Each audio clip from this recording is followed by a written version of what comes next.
poursuis ce chemin, même si tout devient froid. Oh, oh, oh, oh. La vie me parle en silence, mais mon cœur reste debout. Je marche avec espérance, même quand la nuit est floue. La vie me parle en silence, mais mon cœur reste debout. Je marche avec espérance, même quand la nuit est floue.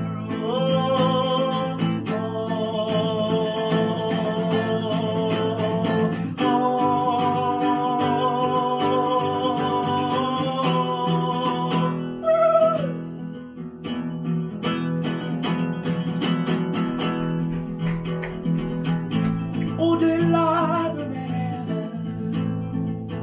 Bonjour à tous. Bonjour à toutes. Je cherche cette étoile.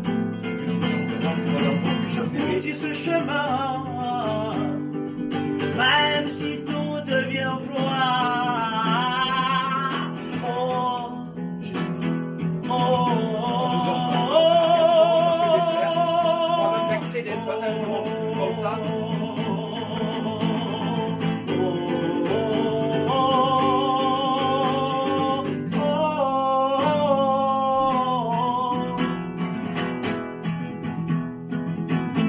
au-delà de mes rêves, je cherche cette étoile. Je poursuis ce chemin. Oh, oh, oh.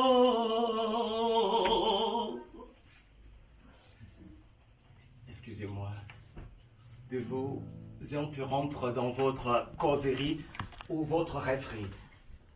Je sais, en vous interrompant, à quel point ça peut déplaire, voire même vexer d'être interrompu dans sa causerie ou dans sa rêverie. Vous êtes deux, comme vous et vous, en tête à tête depuis, vous ne savez plus combien de temps tentant de démêler une situation qui vous donne du fil à retordre.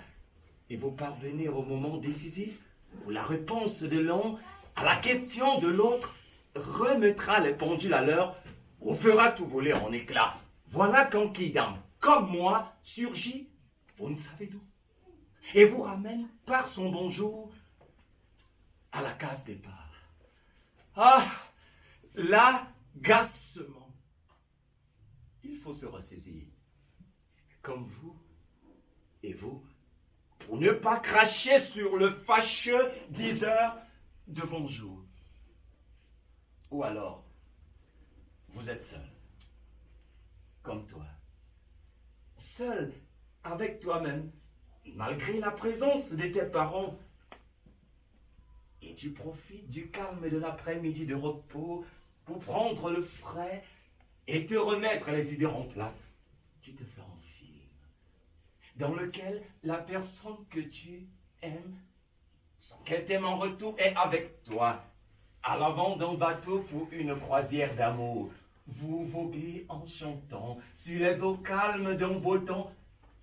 Et le charme du soleil couchant vous donne envie de vous bécoter et vous embrasser quand, en Kidam, comme moi, par son bonjour, te ramène à la réalité de ta présence entre tes parents sur ce banc public. Et l'énervement. Il faut être courtois, comme toi, pour ne pas dire « fous le camp » au fâché 10 heures devant Dieu. Je dis ça pour vous dire à tous et à toutes que je sais à quel point ça peut déplaire ou vexer d'être interrompu comme ça, tout d'un coup, dans sa causerie ou dans sa rêverie. Et que je ne me serais jamais permis de le faire si cette interruption n'était pas des plus nécessaires. Non, merci. Je n'ai besoin ni d'une pièce, ni d'un ticket restaurant. Je n'ai besoin de rien d'autre que de votre indulgence et de votre attention parce que j'ai à vous dire.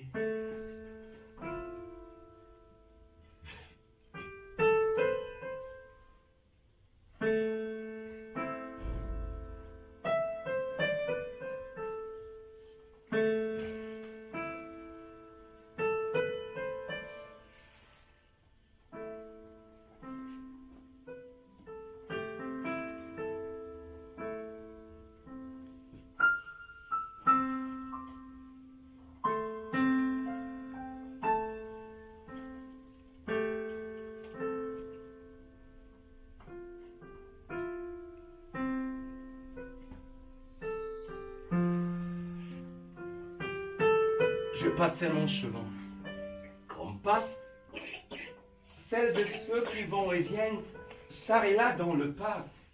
Je passais mon chemin non pas en marchant doucement comme eux, qui marchent, on le voit bien, pour le simple plaisir de marcher un après-midi de week-end comme celui-ci. Je marchais, moi, pour traverser le parc, par le chemin qui le traverse de part en part, et qui a un raccourci du nord au sud du quartier.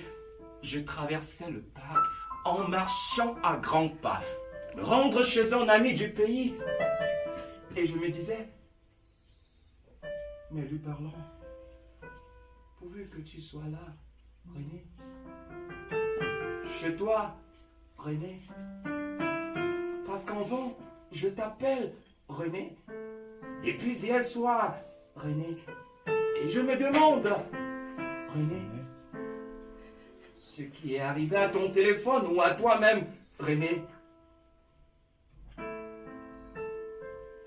Je traversais le parc à grands pas, les yeux fixés sur mon chemin et je m'inquiétais du téléphone de l'ami sonnant en vain en me disant, pourvu vraiment que tu sois là, René, et qu'il ne te soit rien arrivé comme à ton téléphone, René.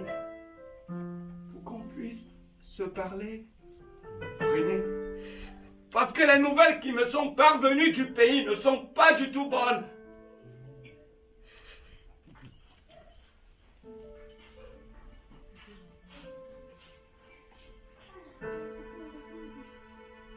Je marchais sans regarder ni les passants sur le chemin,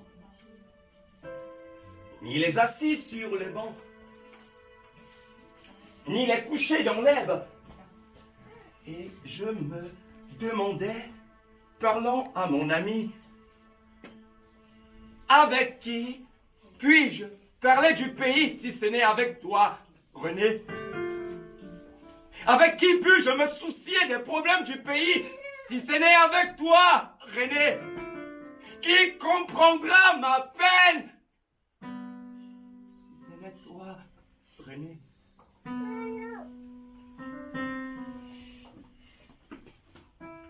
Je me le demandais en pensant aux nouvelles pas du tout bonnes du pays et en traversant le parc pour chez l'ami quand on m'a dit de m'arrêter, de regarder à droite, de regarder à gauche et d'aller sur ma droite, droit sur ma droite, jusqu'à ces bancs publics. J'ai voulu résister. J'ai voulu résister parce que brûlant d'arriver chez l'ami pour prendre de ses nouvelles en les espérant bonnes et lui faire part des pas bonnes nouvelles qui me sont parvenues du pays pour qu'elles me pèsent moins et me tourmentent moins. J'ai voulu résister en faisant un pas de plus après le message vers le chemin que j'étais en train de suivre. Mais j'ai compris en sentant s'alourdir mon pas que cela ne servait à rien. Toutes les fois où on m'a communiqué un message à transmettre à quelqu'un et que j'ai tardé à le faire parce qu'occupé, Ce à quoi je m'occupais pour remettre la transmission du message à plus tard a foiré. Et tellement bien foiré que j'ai été, comme vous dites, complètement baba. Et les fois où je me suis gardé de transmettre un message, pour des raisons dépendant de ma propre volonté, j'ai reçu des paires de gifles ou des coups de fouet sans savoir de qui. Et j'ai parfois mis des jours, voire des semaines à m'en remettre. La dernière fois où cela m'est arrivé, c'était ici même, dans cette ville, il n'y a pas longtemps, contre toute attente. J'étais dans une rue pas très loin d'ici, parce que j'habite le nord de ce quartier, et je marchais vite comme tout à l'heure, vers le métro que je comptais prendre pour l'aéroport. Une connaissance voyageait pour le pays, et j'avais un paquet à lui remettre, pour la famille qui m'avait hébergé avant mon départ du pays. Cette connaissance m'avait dit, en acceptant de prendre mon paquet, que je fasse tout pour arriver à l'aéroport 3 heures avant l'heure du départ de l'avion, pour qu'elle ait le temps de mettre mon paquet dans l'un de ses bagages à mettre en soute. J'avais mon paquet en main et je marchais vers le métro en regrettant de n'avoir pas, comme la connaissance que j'allais voir, la possibilité de partir pour le pays. Et en m'imaginant quelle serait ma joie si j'étais à sa place. Je marchais en me pressant quand j'ai dépassé un jeune homme faisant comme moi de grands pas. À peine je l'avais dévancé, apercevais à 20 ou 30 pas devant moi la bouche du métro, quand m'a dit « Arrête-toi, arrête-toi » et dire à ce jeune homme qu'il se risque en allant où il va. Me voilà qui m'arrête et attend le jeune homme. Le jeune homme me rattrape et je lui dis « Bonjour ». Il ne me répond pas, ne me regarde pas et poursuit son chemin. Cela ne m'étonne pas, vu le nombre de fois où dans ce pays et dans cette ville, j'ai dit bonjour ou bonsoir, juste pour dire bonjour ou bonsoir ou pour demander mon chemin sans qu'on me réponde. Et je me demande quoi faire et on me dit insiste, ton piège est tendu et attends le gibier. Me voici qui court après le jeune homme qui a dépassé la bouche du métro et lui redit le plus jovialement et le plus gentiment du monde « Bonjour ».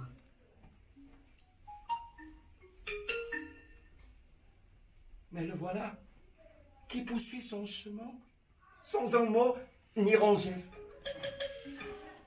porté par son tourment, mais aussi par son affolement. Ça se voyait à sa démarche qu'il était tourmenté. Parce qu'il s'est mis à marquer des pas plus nombreux et plus grands, comme si je m'approchais de lui pour l'importuner, peut-être pour l'agresser. Et je me redemande quoi faire. Et on me redit, insiste encore, insiste. Le piège est tendu, le gibier s'en vient.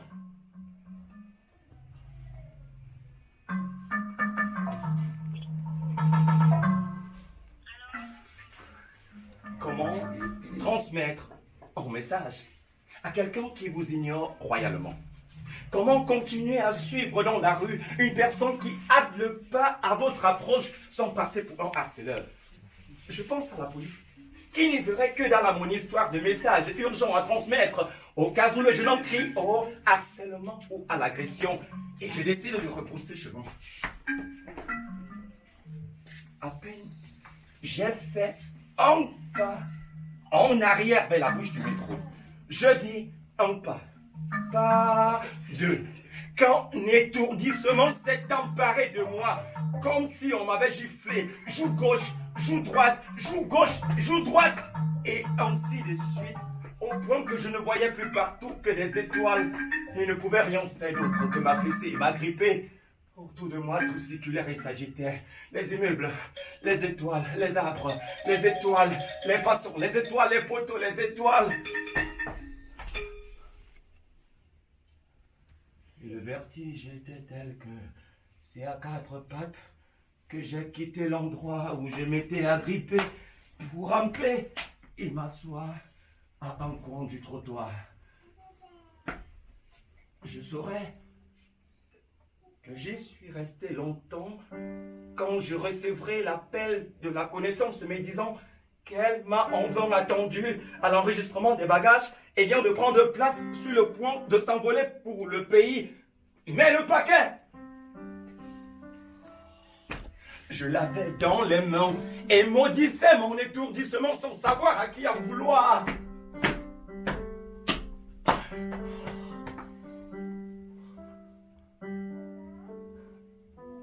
Je dis ça pour vous dire à tous et à toutes que si je ne m'étais pas arrêté quand on m'a dit de m'arrêter, il se serait passé quelque chose qui m'aurait à coup sûr empêché de poursuivre ma route. Autant m'acquitter de mon devoir, si tant est qu'on puisse appeler ça un devoir. Me suis-je dit en avançant vers vous, autant m'acquitter de mon devoir, même s'il ne me sera pas facile d'y parvenir. Connaissant la défiance d'y parvenir. Parce qu'en ne le faisant pas, quelque chose m'empêchera, c'est sûr, d'arriver chez René. Je me le disais, en pensant à la fois où on m'avait fait part d'un message à transmettre sans tarder à une dame de petite taille qui d'un moment à l'autre allait passer tour de bleu vêtu, foulard, écharpe, corsage, pagne, chaussures, sacoche, portable et même montre par la place de Martyrs où je me trouvais à une trentaine de motos à minute. J'étais dans une file depuis plus de 2 heures et attendais mon tour pour le paiement d'une facture d'électricité. Comme je ne voulais pas pourrir le risque de voir la maison qui m'hébergeait plonger dans le noir et entendre les enfants de la maison tempêter pour la télévision qu'ils ne verraient pas et les jeux vidéo qu'ils ne joueraient pas. Je suis resté sagement dans la file malgré l'urgence du message à transmettre. Et quand mon tour est arrivé de passer à la caisse, une brusque et longue coupure d'électricité que ne s'expliquait pas, les agents de la société d'électricité a éteint les machines jusqu'à l'heure de la fermeture de l'agence et mis fin au paiement. Je suis arrivé à la place des Martyrs quand la petite dame en bleu avait depuis 1 heure et quelques, qu'on m'avait renseigné un vendeur d'un peu de tout à qui elle avait en passant acheté un paquet de Kleenex et 4 chewing-gums, pris le chemin qui s'avérait être, comme on me l'a dit, celui de son malheur. Et ce que ça m'a coûté de bastonnades invisibles, puis de nuit d'insomnie. Ne lui avoir pas épargné ses malheurs, vous ne pouvez pas vous l'imaginer. Je suis donc venu vers vous tous et toutes. Excusez-moi une fois de plus pour le dérangement. Je suis donc venu vers vous, non pas pour demander une petite pièce ou un ticket restaurant, mais pour vous dire ce qu'on m'a dit de dire. Je vous vois, c'est normal. Ouvrez de grands yeux en vous demandant, mais c'est qui, c'est on dont il n'arrête pas de parler. Je ne peux hélas pas éclairer vos lanternes, parce que je n'en sais pas plus que vous sur cette voix dont je suis l'oreille et la bouche. Tout ce que je sais, c'est qu'un jour de mon enfance, vers ma 10e année, j'avais séché comme souvent les cours pour errer dans les hauts lieux et les montagnes de mon village. je m'étais retrouvé au village, moi, qui suis né et ai grandi en ville, après qu'on m'avait exclu pour utilisation du téléphone portable pour diffuser des contenus illicites de l'école, qui m'avait accueilli après mon exclusion de ma première école pour perturbation grave des activités scolaires. Ma mère, n'en pouvant plus de bavader et crier et punir, m'avait renvoyé chez mon père pour ne pas courir le risque d'avoir, comme elle avait dit, de l'attention et Dieu sait quoi encore. Et mon père, n'en pouvant plus de punir et gronder et frapper, m'avait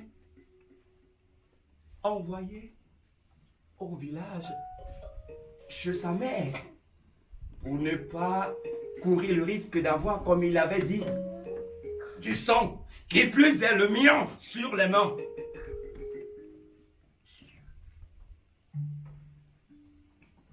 J'étais descendu de la montagne où j'avais passé la matinée à regarder les rapaces tournoyer dans le ciel et en attendant que la cloche sonne au collège à la fin des cours, je m'occupais à attraper sur les herbes et les arbustes en bordure de route les criquets et les sauterelles pour leur arracher les ailes, les pattes et les antennes. J'en comptais déjà 20 dans ma petite gibecière, 17 criquets et 3 sauterelles, plus larves qu'insectes, et je me réjouissais de les voir grouiller dans mon sac. Petite chenille dans mon sac à bestioles. Yeah, mama, yeah, yeah, yeah. Oh, yeah, mama, yeah.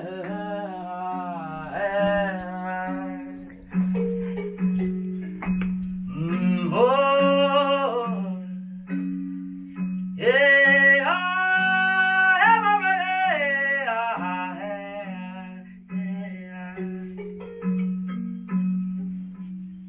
Petite chenille dans mon sac à bestioles. Quand j'ai vu passer une vieille dame avec un sac de voyage sur la tête, ce qui chez elle avait attiré l'attention du garnement que j'étais et qui à cette époque prêtait très peu attention aux vieilles personnes, c'est qu'elle parlait en marchant toute seule. Comme parlait en marchant ma grand-mère, quand elle apprenait que j'avais fait une gaffe quelque part et s'en allait refaire le temps en se demandant ce qu'elle avait fait au bon Dieu pour avoir une telle calamité dans sa descendance. Je regardais la vieille dame parler pour soi-même en s'efforçant de marcher à pas rapide quand j'ai entendu une voix.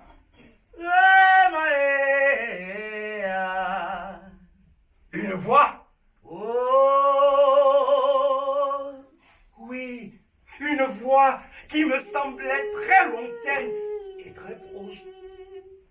Parce que je percevais distinctement, lointaine par sa façon peu habituelle de parler, et proche parce que je percevais distinctement chacun des mots qu'elle prononçait.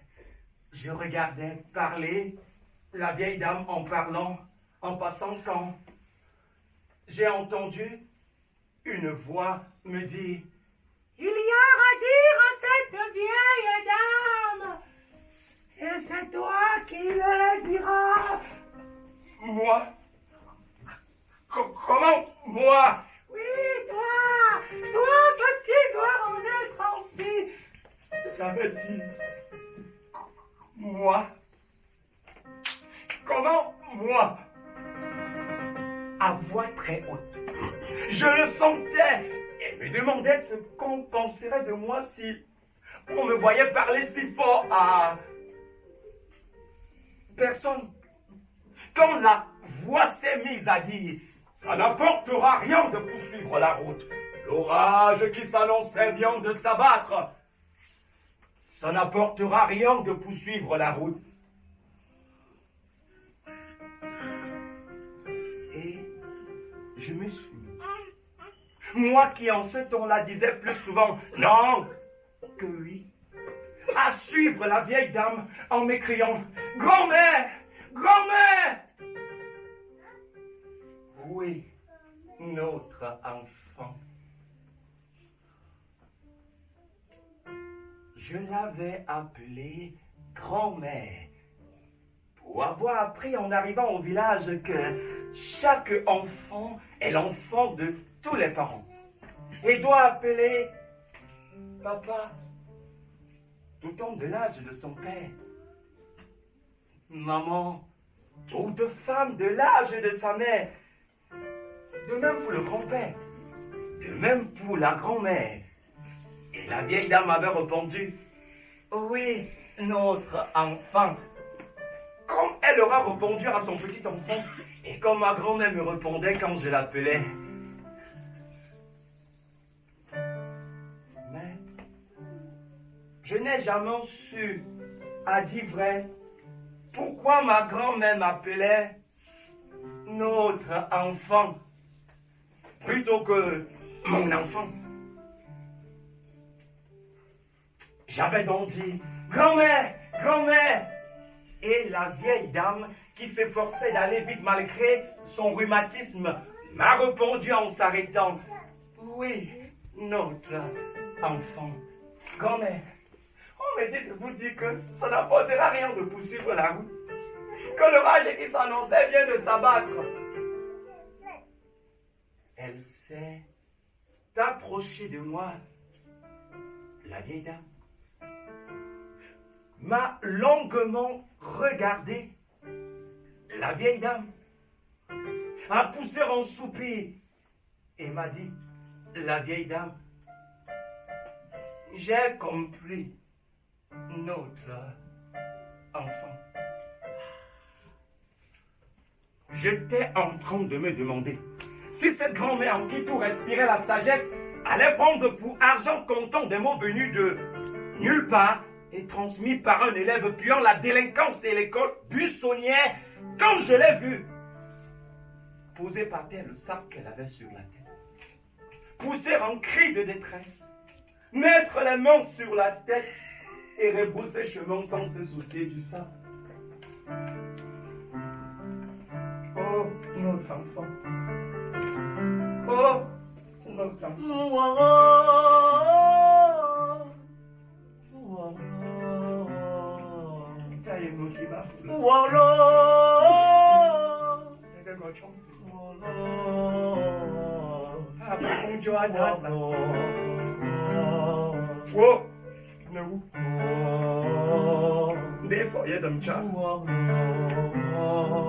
Oh, notre enfant.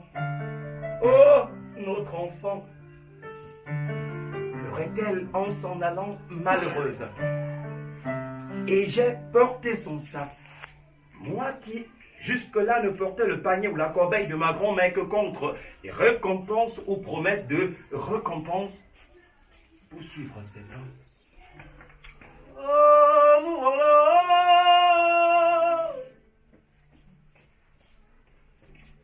Devant, elle pleurait, la vieille dame. Derrière, je la suivais. Elle pleurait en maudissant le sort et en lui demandant s'il n'a pas pitié d'elle qui, depuis des lustres, enlève le noir d'un deuil pour porter le noir d'un autre deuil.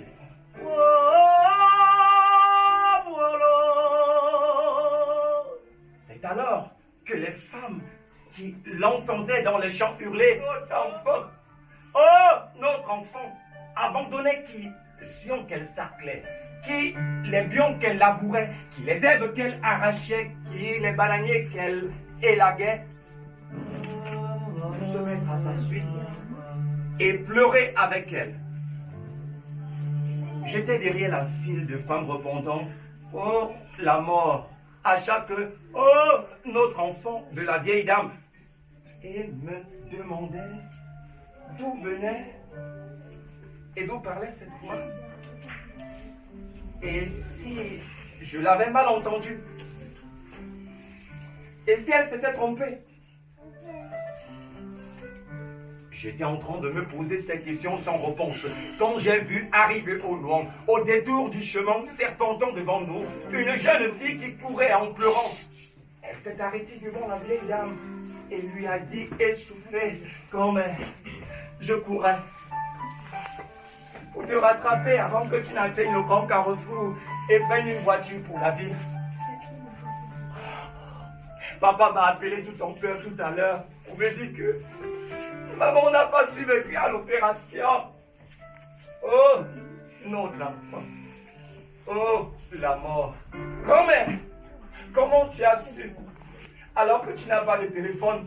Comment as-tu su la nouvelle alors que papa ne l'a dit qu'à moi et m'a chargé d'en informer le reste de la famille?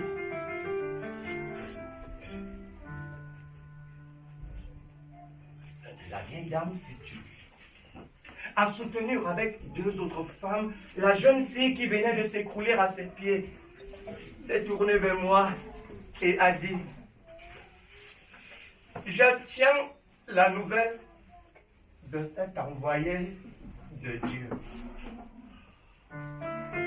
Avec respect, m'ont salué la jeune fille et les femmes, toutes les femmes, y compris celles de mon quartier, qui m'avaient forcément reconnu pour avoir un jour chassé de leur cour, leur étal ou leur arbre fruitier, la mauvaise graine du quartier. La jeune fille a récupéré le sac que j'avais sur la tête et m'a dit grand merci. Je me suis rapproché de la vieille dame pour avoir été, comme j'avais dit mot pour mot, le messager d'une si mauvaise nouvelle. La vieille dame m'a regardé avec bienveillance et a répondu: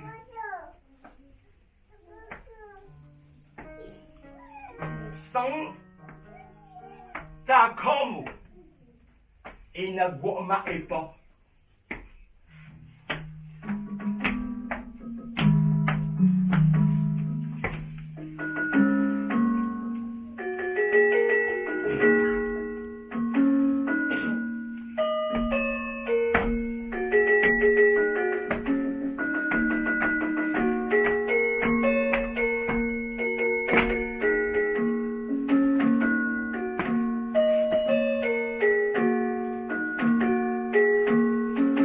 On ne lapide pas l'oiseau qui chante son malheur.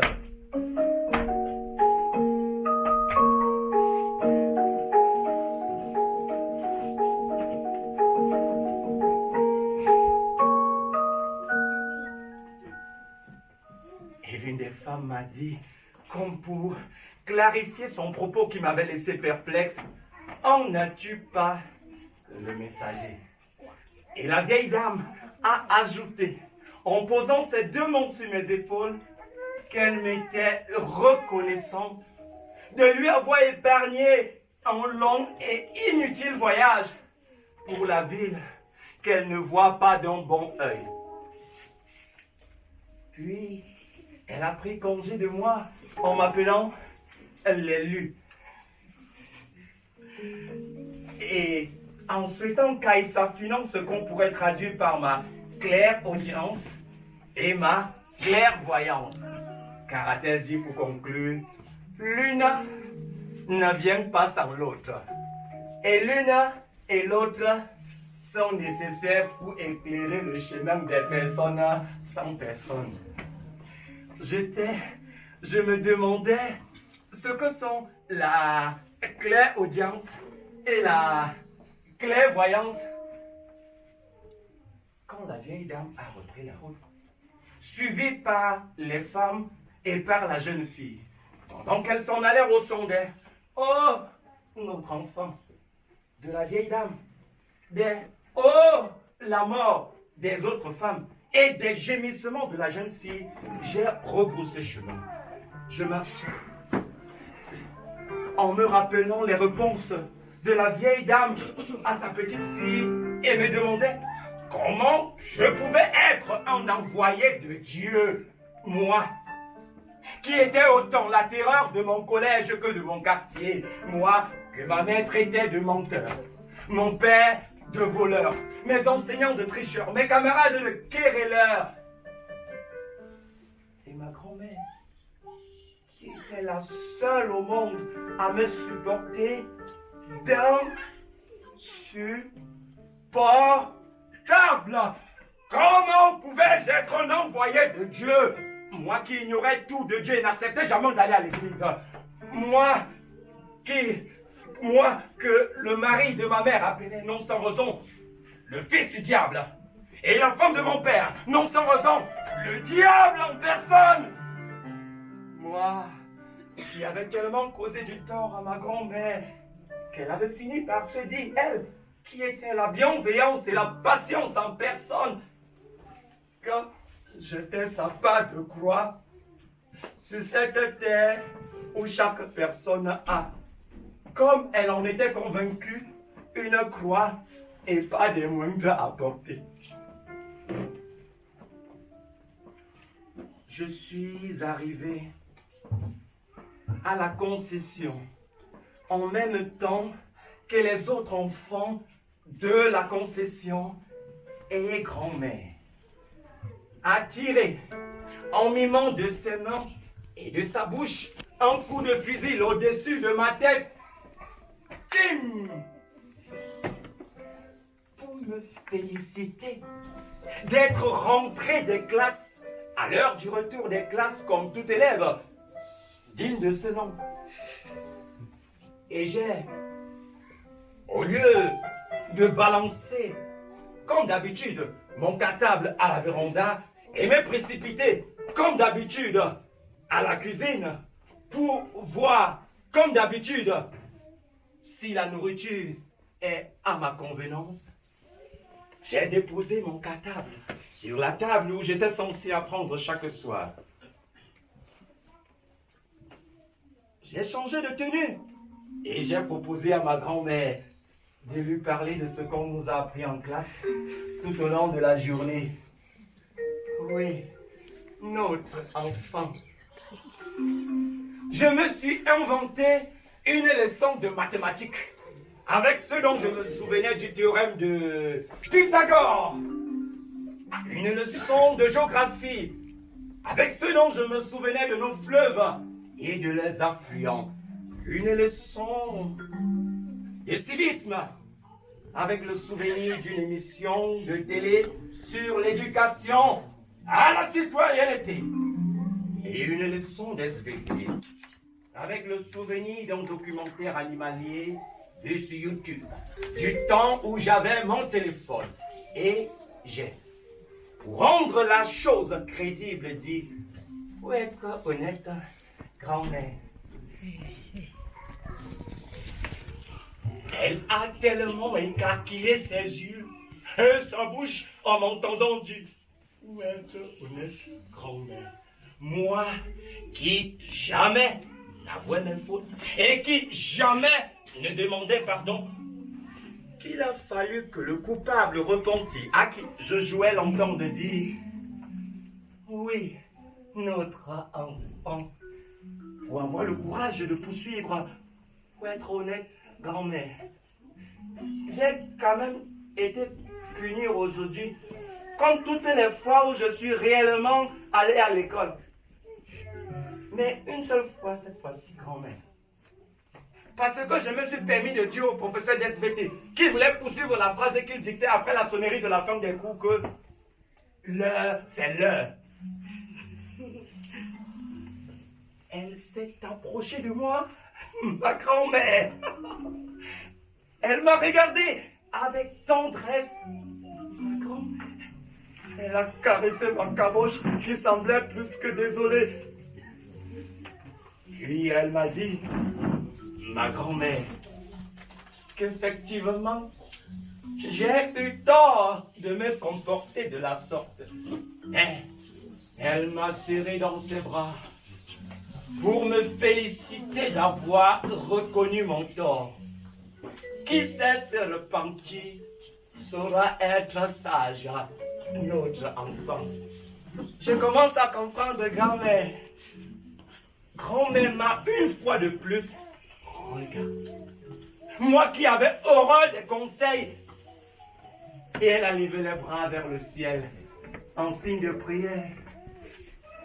Alors qu'elle remerciait son bon Dieu de miséricorde d'avoir commencé à mettre son petit-fils sur le droit chemin, comme elle en suppliait. A-t-elle dit, chaque jour, dans chacune de ses prières, nous avons entendu une voix. Il y a quelqu'un?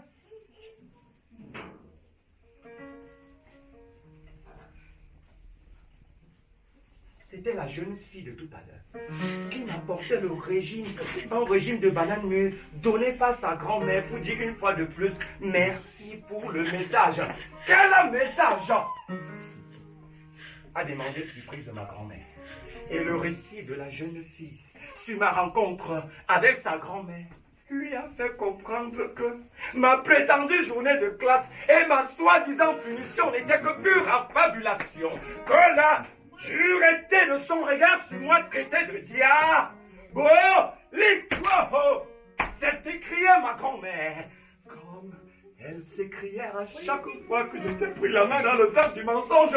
Wow! Quel diable! Quel démon habite notre enfant! Quel Lucifer s'agit dans ton corps et détient ton esprit! Tu peux mentir sur un village et on l'incendie avec ses habitants. Ses chefferies et ses lieux sacrés sans avoir de remords. C'est vrai ça, grand-mère. Lui ai-je demandé en glissant dans ma bouche 3 des bananes mûres que je venais d'éplucher. J'ai toujours dit que cet enfant est de 2 pays. Mais personne ne me croit. Il n'y a qu'un enfant de 2 pays. Pour dévorer tant de doigts de banane en si peu de temps. Moi de 2 pays, grand-mère. Celui-ci est lequel? À moins que tu ne sois un chimpanzé. À peine, la jeune fille qui t'a apporté le régime a tourné le dos. Que tu as englouti 3 par 3, 15 doigts de banane. Et quel doigt de banane? J'ai compté, bien compté. Et il nous faut aller tout de suite sur le grand devant pour éloigner de toi le démon qui a mangé ces bananes. Le diable qui en toi s'est mis à parler. Mais grand-mère!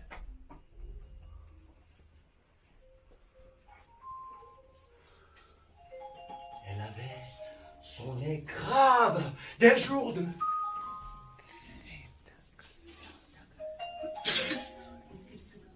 Je n'ai pas attendu qu'elle prenne son pilon pour déposer en m'éloignant la main de banane que j'avais arrachée, m'apprêtait à éplucher.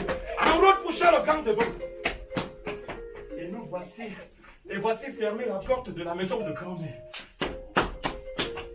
Et voilà gardé la clé de la porte de la maison de grand-mère. Et nous voici en repoussant le gang devant. Elle derrière, moi devant.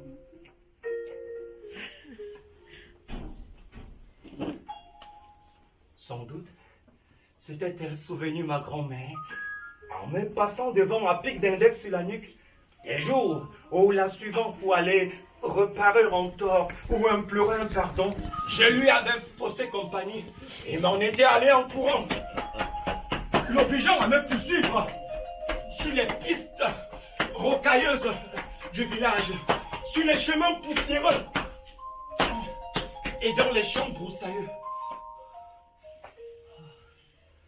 Devant, je marchais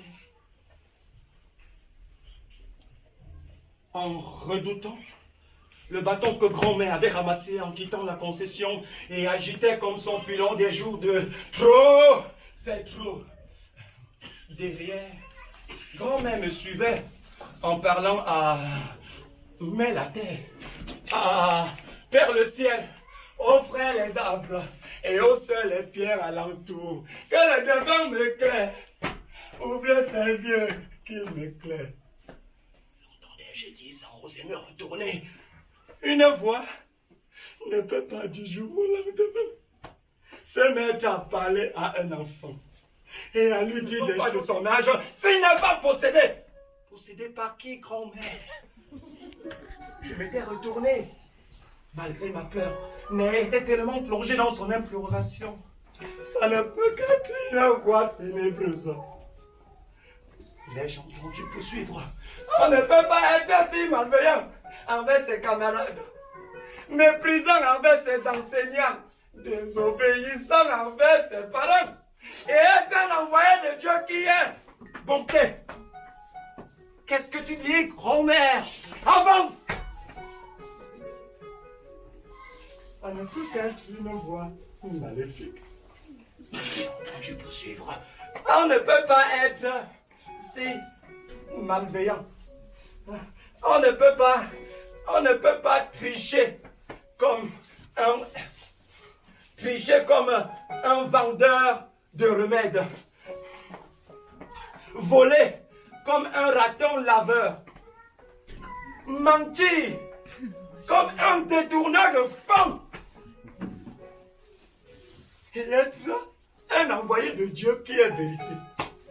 Grand-mère, c'est ce que tu penses de moi? Avance! Ce n'est qu'une voix diabolique.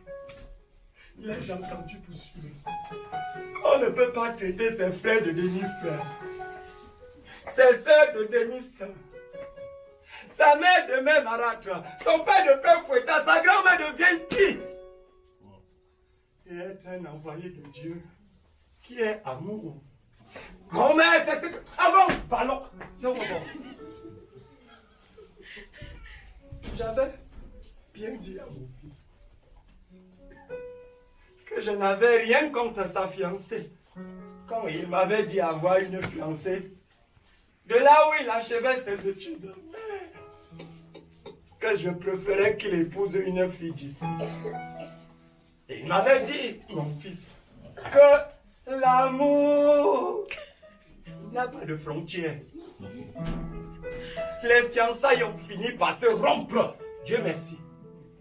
Mais l'amour sans frontières a introduit dans ma famille une épine qui salira, c'est sûr, le nom de mon mari.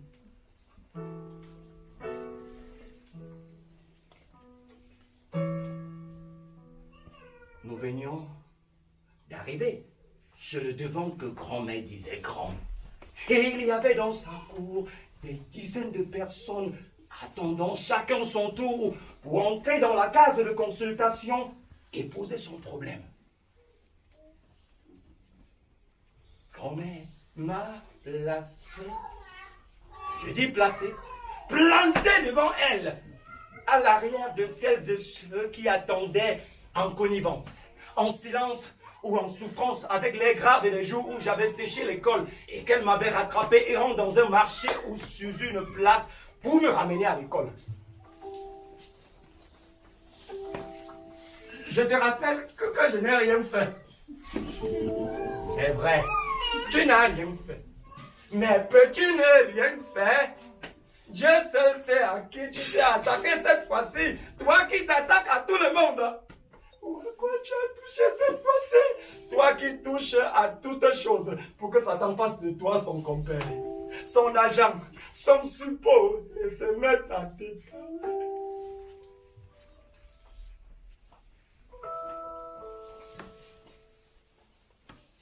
Devant nous, une famille s'impatientait par grognement et grommellement.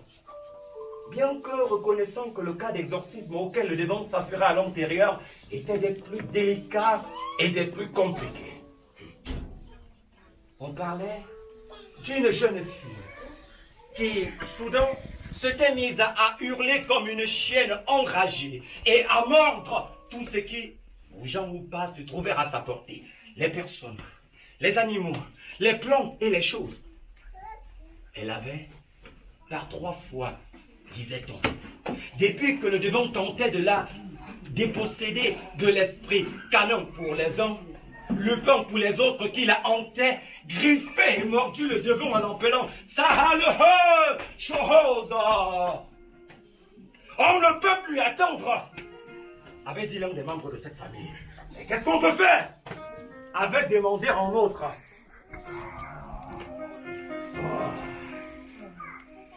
il est certain, le vieux a consacré les derniers jours de sa vie à l'écriture et à la réécriture de son testament. Des photos et même une vidéo l'attestent. Mais personne n'a su lire sur ses lèvres ce qu'il s'efforçait de dire au moment de partir. Et depuis son départ, ni un notaire, ni un ami, ni un voisin n'a dit « Voici le testament de feu votre père ». Nous avons fouillé et refouillé la maison du vieux, tous les coins et les recoins, mais nous n'avons rien trouvé. Nous avons passé ses affaires, toutes ses affaires, au peigne fin. Mais nous n'avons rien trouvé. Comment savoir quelles étaient les dernières volontés du vieux? Comment savoir à qui revient quoi de ce qu'il a laissé? On sentait à la façon de se regarder que les membres de cette famille allaient s'étriper, s'entretuer pour les biens de leur père. Et que seul le testament écrit de sa main pouvait le calmer les esprits et leur permettre de l'enterrer d'une même bouche. Qu'est-ce qu'on peut faire?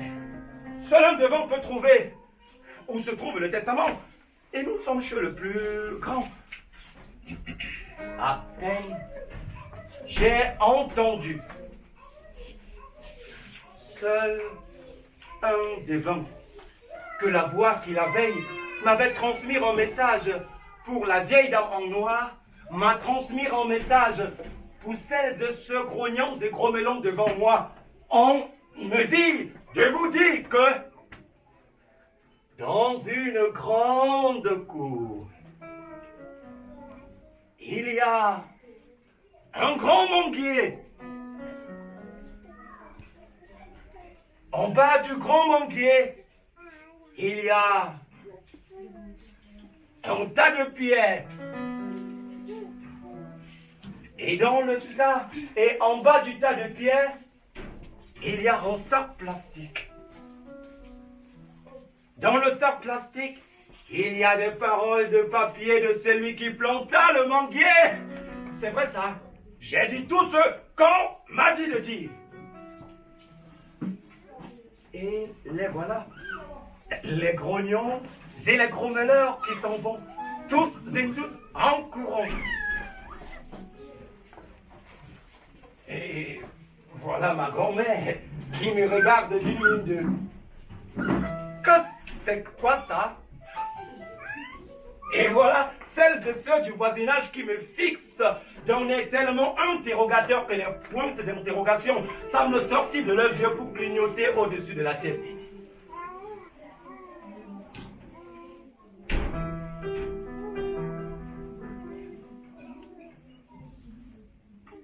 Nous, dans la cour, venait d'arriver une famille avec un jeune homme ligoté qui murmure celles et ceux du voisinage a commandé une bague à l'étranger pour devenir riche. Mais faut d'avoir rempli l'une des conditions qui était de convaincre cette personne du même âge que lui de faire pareil que lui. La bague l'a rendu fou et le pousse à s'évertir pour errer nu dans les rues du village. Nous n'avions pas fini de regarder la famille, tentant de maîtriser son jeune homme qui s'était défait de ses cordes et s'est déshabillé en criant « Des millions! Des millions! J'ai gagné des millions !» Quand ce grognant et grommelant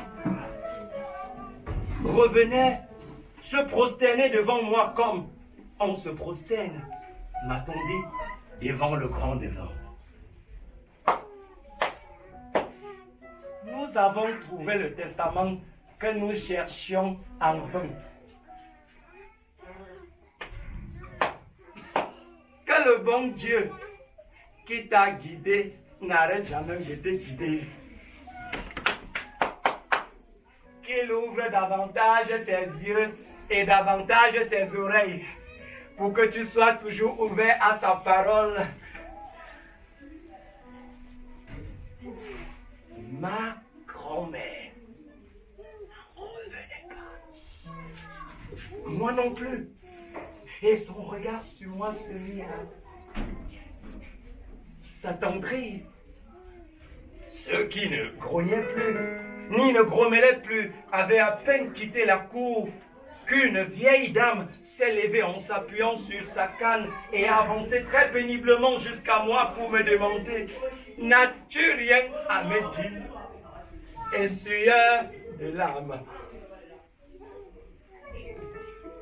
Je me demandais quoi lui répondre quand la voix m'a parlé. Oh, oh, oh, oh, oh, oh, oh, oh, oh, oh, appelez, appelez, appelez la petite fille par le nom qui aurait dû être le sien. Oh, oh, oh, oh, oh, oh, oh, oh, oh, oh. C'est-à-dire le nom qu'on donne ici à une enfant sortie par les pieds. Oh, oh, oh, oh, oh, oh, oh, oh, oh. Lui rendra son honneur et la petite fille se mettra à marcher. Oh, oh, oh, oh. Comment a-t-il su, grand-mère, que nous sommes ici parce que l'enfant ne marche toujours pas? Comment a-t-il deviné que l'enfant, vêtu comme elle est, rasé comme elle est une fille? Avait demandé la jeune femme qui avait suivi la vieille dame avec un enfant dans les bras. Satan, l'envoyé de Dieu, lui a répondu la vieille dame en s'empressant de masser mes bras et mes jambes en guise de remerciement, de crachoter sur ma poitrine en signe de bénédiction. Puis, elle a pris des deux mains l'enfant rabougri et assoupi que portait la jeune fille pour la soulever et lui dit: Mathieu, tu as toujours été Mathieu. Et à partir de cet instant, nous t'appellerons Mathieu. Matchme, over matchme, over matchme. Comme je fais matchme, comme je fais matchme, over matchme.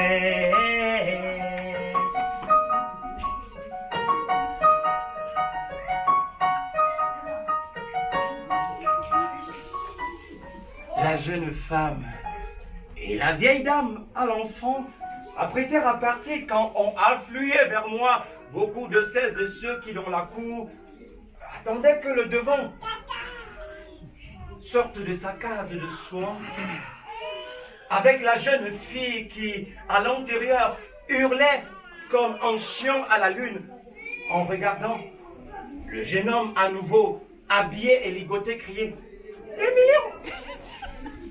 Des millions! J'ai gagné des millions! » Et moi, défenseur de la veuve et de l'orphelin, c'était une voix de femme qui parlait en tremblant. J'ai regardé ma grand-mère comme pour dire: je fais comment? Elle, ma grand-mère, m'a regardé avec la satisfaction de voir son inutile des jours de quand c'est trop, c'est laid, utile à quelque chose. Et j'ai lu dans ses yeux: fais ce que tu dois faire. Je me suis tourné sur la femme et la voix m'a parlé. On me dit de te dire qu'il n'y a plus rien à faire, qu'il est.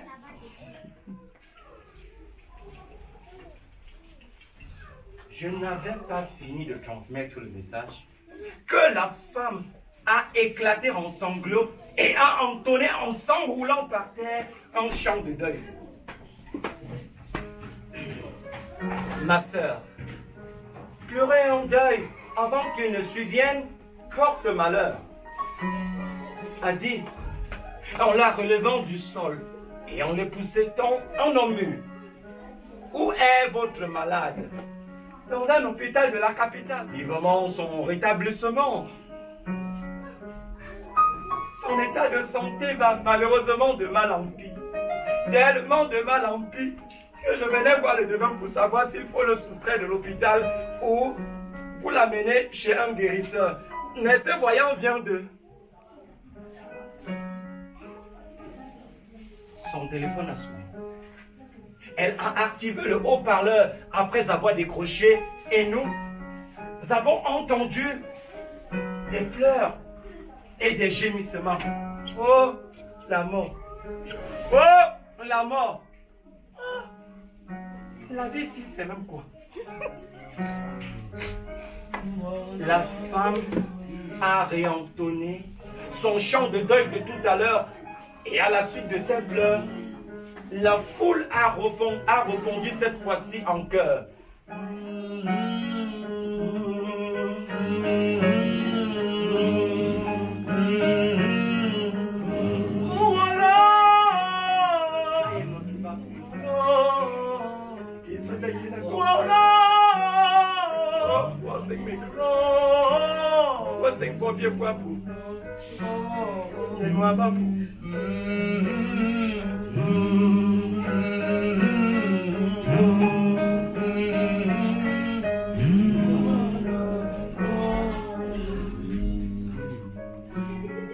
J'ai vu reculer peu à peu de peur devant moi les personnes qui se bousculaient auprès de moi et vu sortir de sa case de soins le devant dont le visage suintait du sang, des crocs et des griffures.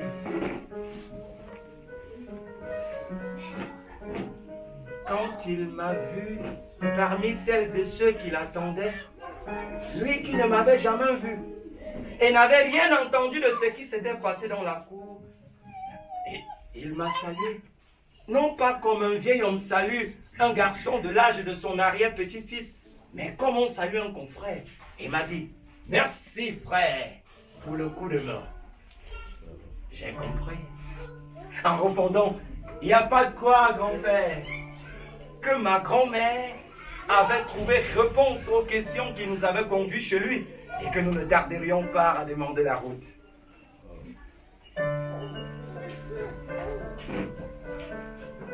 Sur le chemin de retour, grand-mère m'a tenu la main. Comme je voyais en ville et au village, les parents tenir la main des enfants dont ils étaient fiers. Et nous avons marché. Marché en silence. Une fois dans la concession, grand-mère s'est arrêtée, m'a regardé et m'a, pour la première fois, appelé mon mari. Elle qui appelait la petite fille de la voisine grande sœur pour avoir le même nom que sa défunte grande sœur. Je t'appelle mon mari parce que tu portes le nom de mon mari. Qu'il repose en paix. Et je m'en vais te parler avec tout l'amour et tout le respect que je lui dois. D'accord, grand-mère? J'ai dit, plutôt que d'accord, ma femme, que j'avais pensé répondre pour jouer au même jeu qu'elle, ma bouche d'habitude insolente et taquine ayant refusé de l'appeler ma femme. Voici que la vie m'a choisi pour être parmi ceux qui la rendent plus vivable. Ce n'est pas un cadeau, mais un fardeau qu'il va falloir porter de bon cœur en t'aidant Des valeurs que malheureusement tu t'amuses à fouler aux pieds depuis qu'on t'a privé du téléphone pour te couper du virtuel dans lequel tu te perdais. Une voix te parle, c'est certain. Une bonne voix, sans aucun doute. Seul un canal sans souillure peut transmettre sans souillure un message sans souillure. J'avais les yeux fixés sur ma grand-mère. J'étais quelqu'un d'autre à ses yeux, quelqu'un de grand malgré ma petitesse, quelqu'un d'aimable malgré mes méchancetés. T'imagines-tu la quantité de larmes que tu empêcheras ou que tu essuieras? Je me l'imagine, grand-mère. Le grand devin doit sa puissance à son intégrité.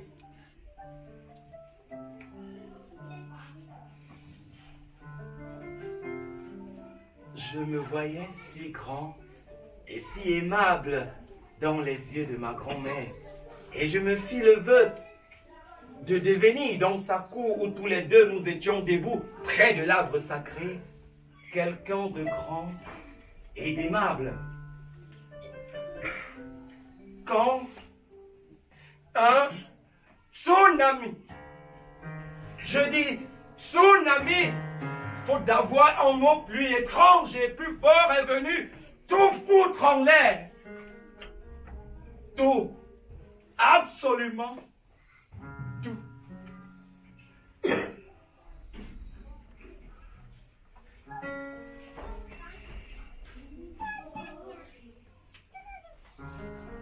Sans vraiment être malade. Ma grand-mère s'est couchée un soir après le souper. Les contes et les devinettes, et ne s'est pas réveillée le lendemain. J'ai d'abord cru que c'était une blague, une plaisanterie de mauvais goût. Mais la vérité était là, devant moi, implacable. Grand-mère sans vie dans son lit. J'ai crié. J'ai hurlé. J'ai demandé pourquoi. Mais zéro réponse. La voix qui parfois me réveillait à minuit pour aller à l'autre bout du village, avertit je ne sais pas qui, ou lui prévenir d'un danger, lui montrer l'herbe qui le délivrera d'un mal, n'a pas cru bon de me répondre, comme elle n'avait pas cru bon de me prévenir de l'épouvantable catastrophe qui était le village pour moi sans ma grand-mère. Rien. Rien de rien. Et je l'ai senti mourir, ma grand-mère, pour la deuxième fois. Quand, après ses funérailles, mon père et sa femme ont parlé de m'amener dans un hôpital psychiatrique pour voir clair dans cette affaire de voix. Je l'ai senti mourir pour la troisième fois. Quand ma mère et son mari ont parlé de m'amener chez le pasteur qu'ils appellent prophète pour en finir avec cette affaire de voix. J'ai quitté le village en catastrophe pour ne plus sentir mourir ma grand-mère et le pays, et Dieu seul sait comment. Pour m'éloigner des miens, aux yeux de qui je n'étais plus qu'un problème, mais aussi pour échapper à la voix à qui j'en voulais de se soucier des autres sans jamais se soucier de moi.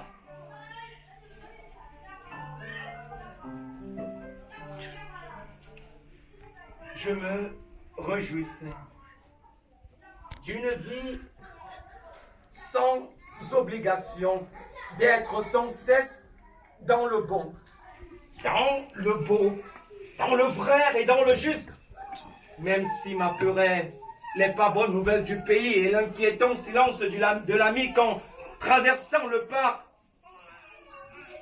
ou chez lui, la voix que je n'avais pas entendue pendant ma traversée du désert, la voix qui ne m'avait parlé qu'une seule fois depuis que je suis arrivé ici, s'est tout à coup réveillée pour me dire de venir jusqu'à vous sur ces bancs. Merci à tous et à toutes pour votre indulgence et votre attention. Merci d'avoir prêté l'oreille à ma petite parole qui, vous l'avez compris, est parole transmise.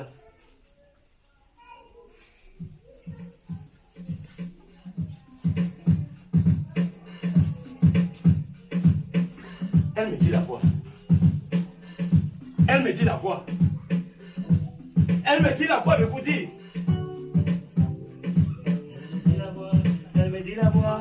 Elle me dit la voix. Elle me dit la voix. Elle me dit la voix de vous dire. De vous dire. De vous dire. Elle me dit la voix.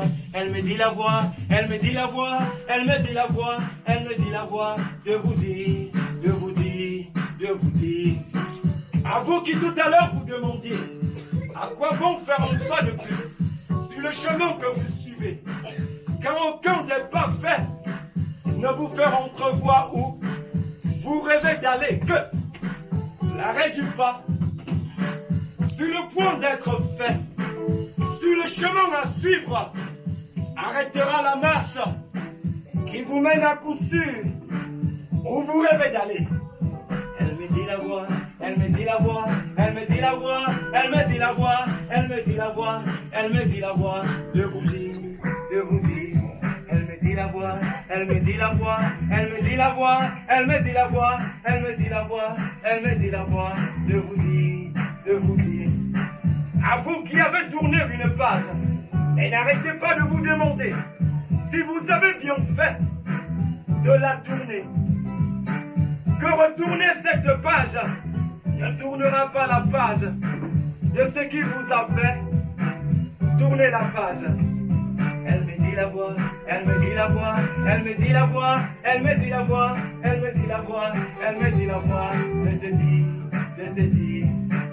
À toi qui te demande pourquoi c'est à toi et pas à quelqu'un d'autre qu'est arrivé ce qui t'afflige, que ce qui t'est arrivé a affligé beaucoup d'autres avant toi et affligera beaucoup d'autres après toi.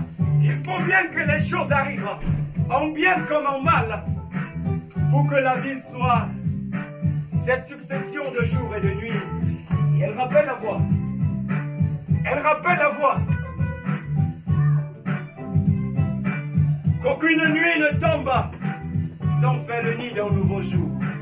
Qu'aucune nuit ne tombe sans faire le nid d'un nouveau jour.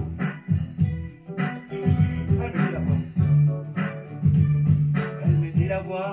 Elle me dit la voix, elle me dit la voix, elle me dit la voix de te dire, de te dire, de te dire, de te dire.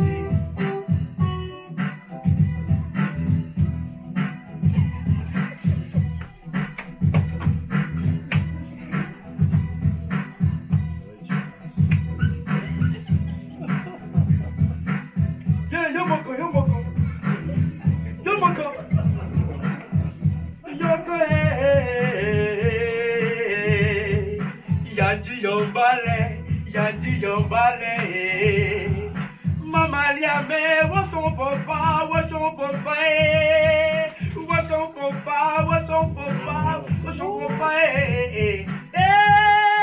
gachina, gachina, gachina, gachina.